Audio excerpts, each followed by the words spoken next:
Chapter 5. The Fifth Law of Zero. Energy. A joke in the world of energy imagines Alexander Graham Bell and Thomas Edison coming back to life today. Bell would be amazed by wireless communications, by the small size of phones, by texting, by emojis, by TikTok, and by all sorts of other apps. What would he even do with an iPhone? With Snapchat? With FaceTime? Where would he start? By contrast, Edison would look at the electric grid and say, "Yeah, that's about where I left things." Fortunately, big change is finally afoot.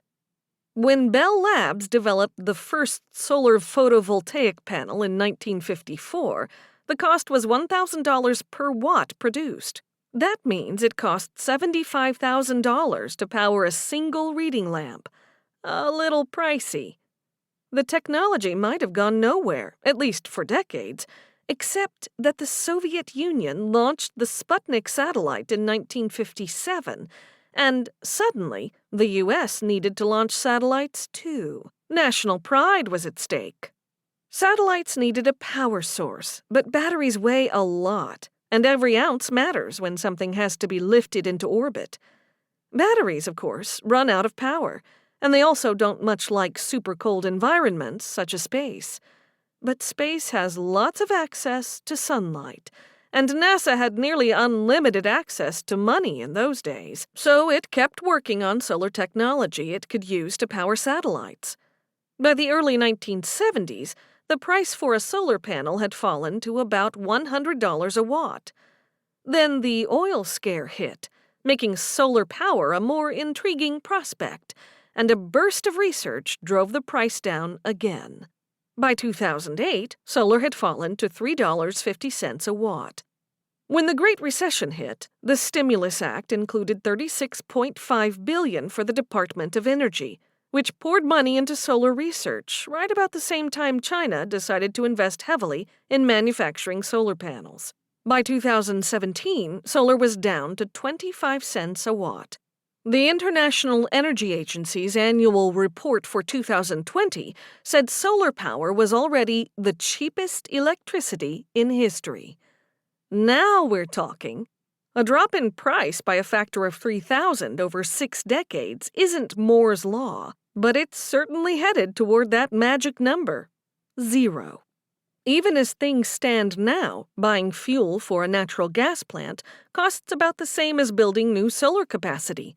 A solar project that will supply 7% of the electricity to Los Angeles promises power at less than 2 cents per kilowatt hour, while the national average for electricity charges to consumers in the U.S. is nearly 7 times that.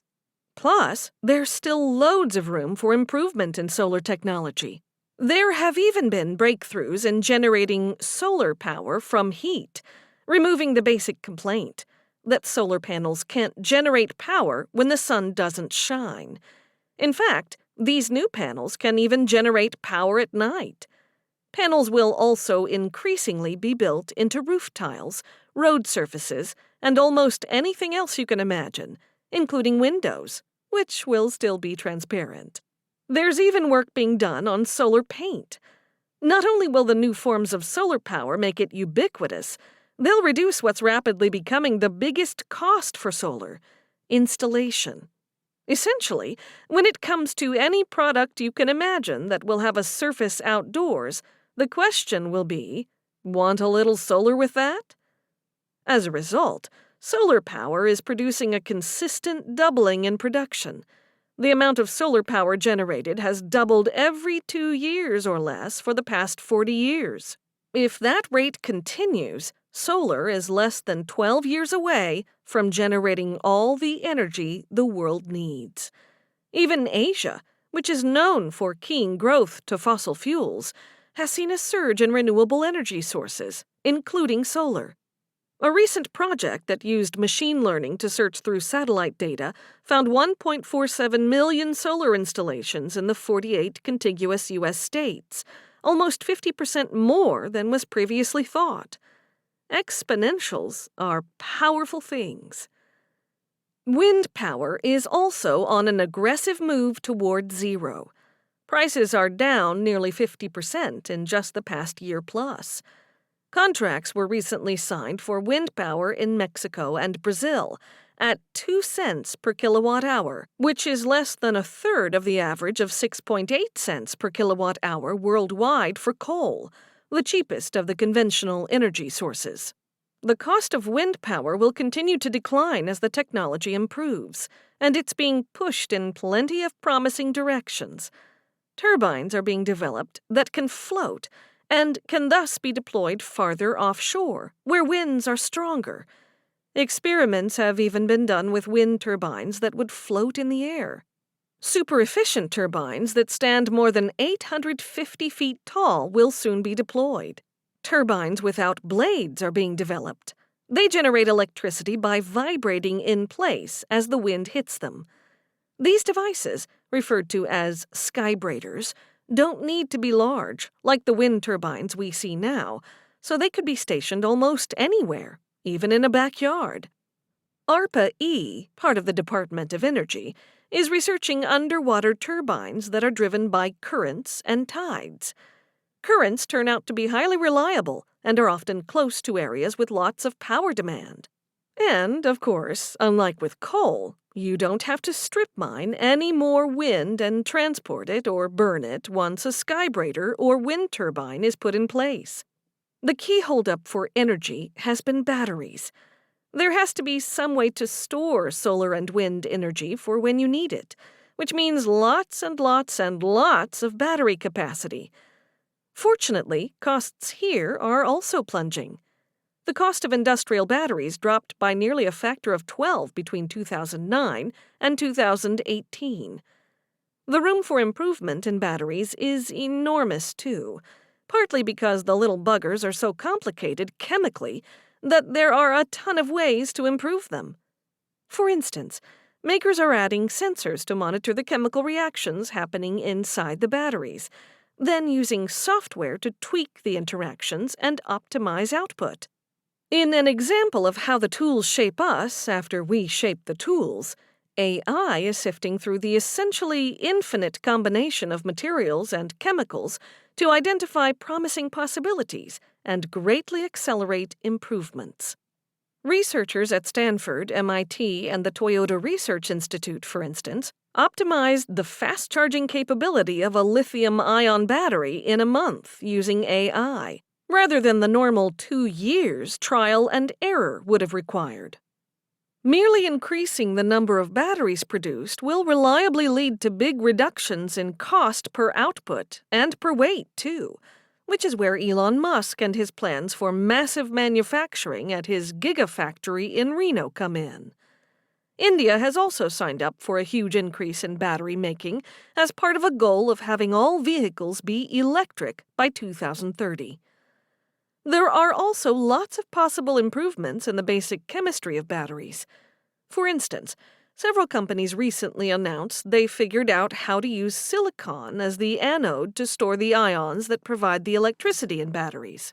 Silicon can store 25 times as many ions as the materials used today, and that may actually just be the beginning of the benefits from using silicon. Massive batteries for grid-level storage are being developed based on radically new ideas and will look nothing like what we currently think of as batteries, such as a battery based on molten salt that began as a Google moonshot and recently drew a $26 million investment from a fund whose investors include Michael Bloomberg. Overall, as some batteries become enormous, others may disappear. Just as solar may migrate from separate panels and become part of the windows or paint on a house, why build a battery and put it in a car when you could have the battery be an integral part of the chassis?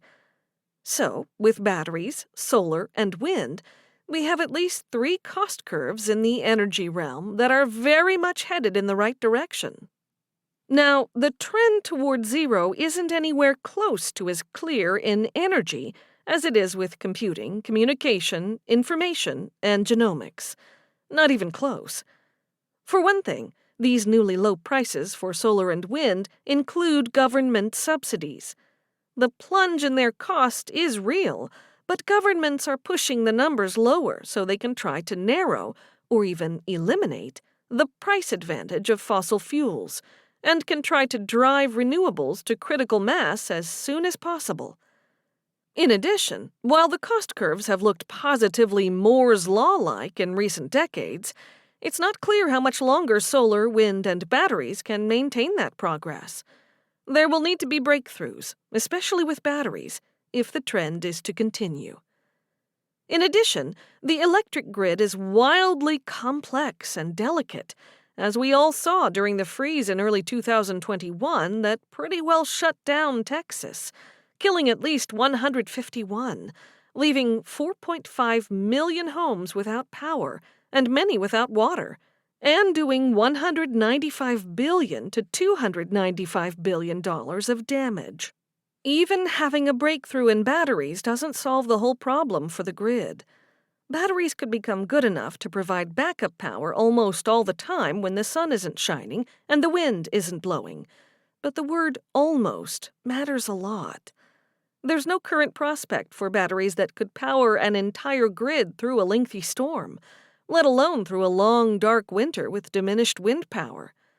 So, for now, some power source will still have to be available, at least as a backup. That doesn't have to mean coal, oil, natural gas, and pollution.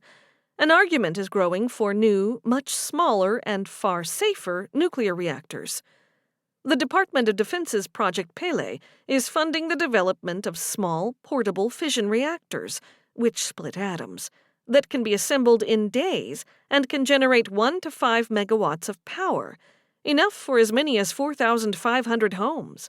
Use of such reactors could especially help the underserved in the U.S. and around the world by enabling the quick installation of significant power generation.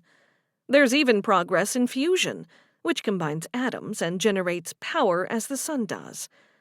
Whatever the solution, the cost curves for solar, wind, and batteries, as impressive as they are, aren't enough. But there's still loads of reason for optimism. While we've explained why the numbers on solar, wind, and batteries aren't yet as good as they may seem, when they're looked at another way, the way economists say is the right way, the cost reductions are actually far more dramatic. The key here is what economists call externalities. At the moment, the price of power generated from coal, oil, and natural gas doesn't have to include the costs to society from the harm caused by the greenhouse gases they emit. Scientific American said in 2017 that between 7,500 and 52,000 Americans die every year from illnesses caused by power plant emissions.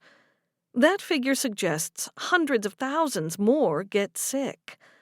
The greenhouse gases also contribute to climate change, whose effects we're increasingly able to see in concrete economic terms, based on more frequent and more violent storms, raging wildfires, and rising sea levels.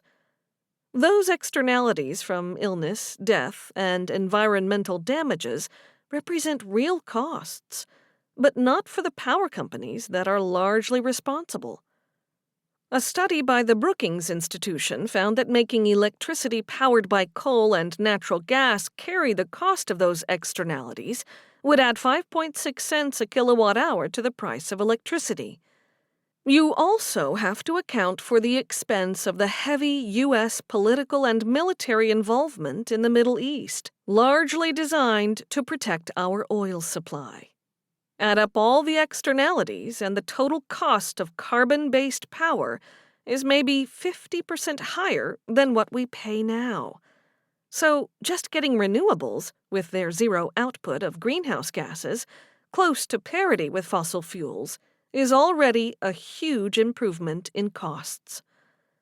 Once carbon emissions cease being a consideration, people can use all the electricity they want. You don't have to worry about taking on a state or national government to get approval to double the output of your coal-fired plant. Once you have a solar panel or wind turbine installed, you can generate as much power as the equipment can possibly produce. It's hard to know exactly how people will use the electricity once they have power to burn, or rather, power not to burn. But we know people tend to be creative. Think of all the memes and YouTube videos people send on their phones now that they have so much more computing power and bandwidth than they need for talking with each other. The benefit of renewables won't just be all that carbon-free energy either. The benefit will also be that all sorts of parts of the world will be able to operate unplugged from the grid. Think of the emergency phones you see along some freeways, powered by a solar panel with a bit of battery. Though who really needs those phones in today's cellular age?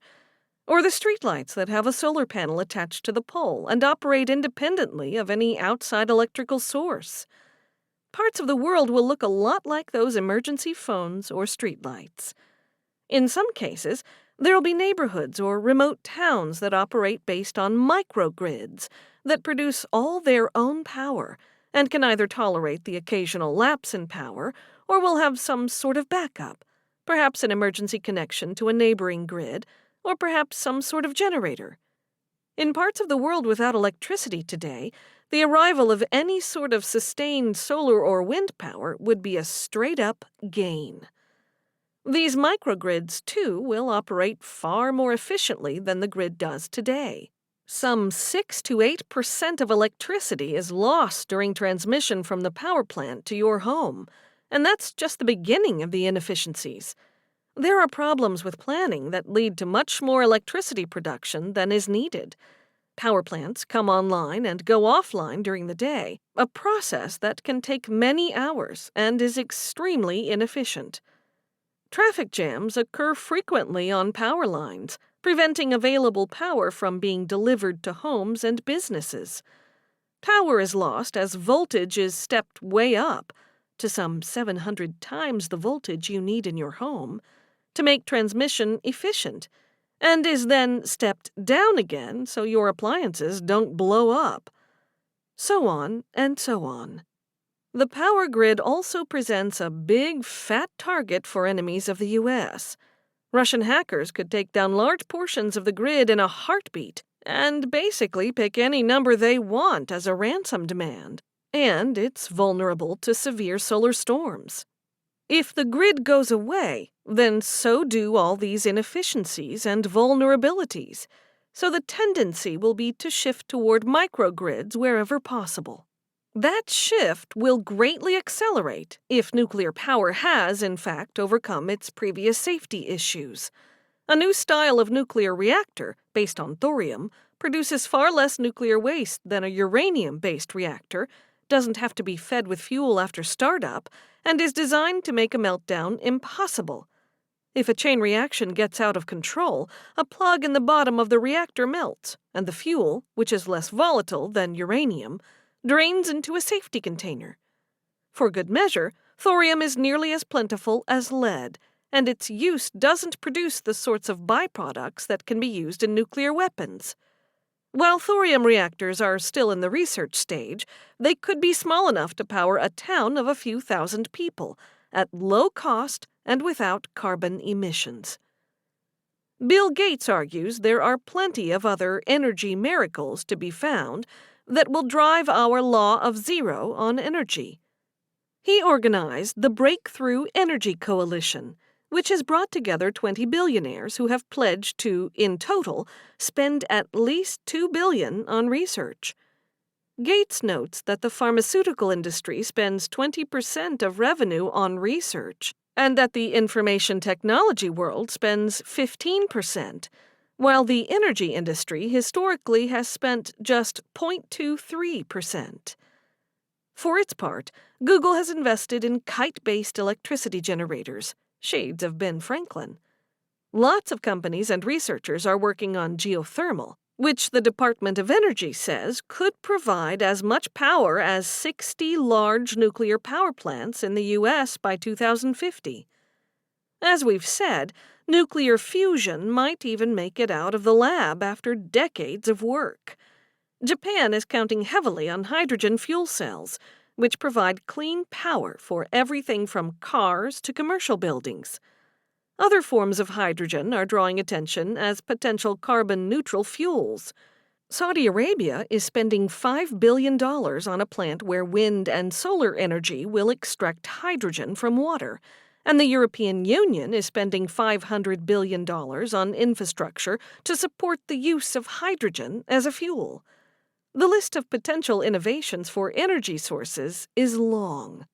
The U.S. government established ARPA-E in 2019 to do energy research that tries to emulate DARPA, an adjunct of the Defense Department that launched the Internet and GPS and spurred the early work on driverless cars.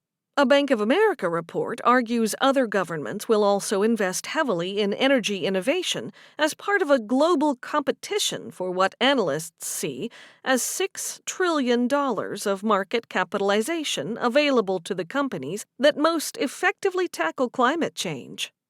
Meanwhile, Amory Lovins, in his important book Reinventing Fire, argues that radical improvements in the efficiency of equipment will greatly reduce the need for electricity. The Wall Street Journal recently painted a vision of a near-term future of net-zero homes that are so energy efficient that adding a little solar with that would let them require zero electricity or natural gas from the grid. The article notes homes and commercial buildings use 40% of all the energy consumed in the U.S. Some of the approaches to energy efficiency read like science fiction.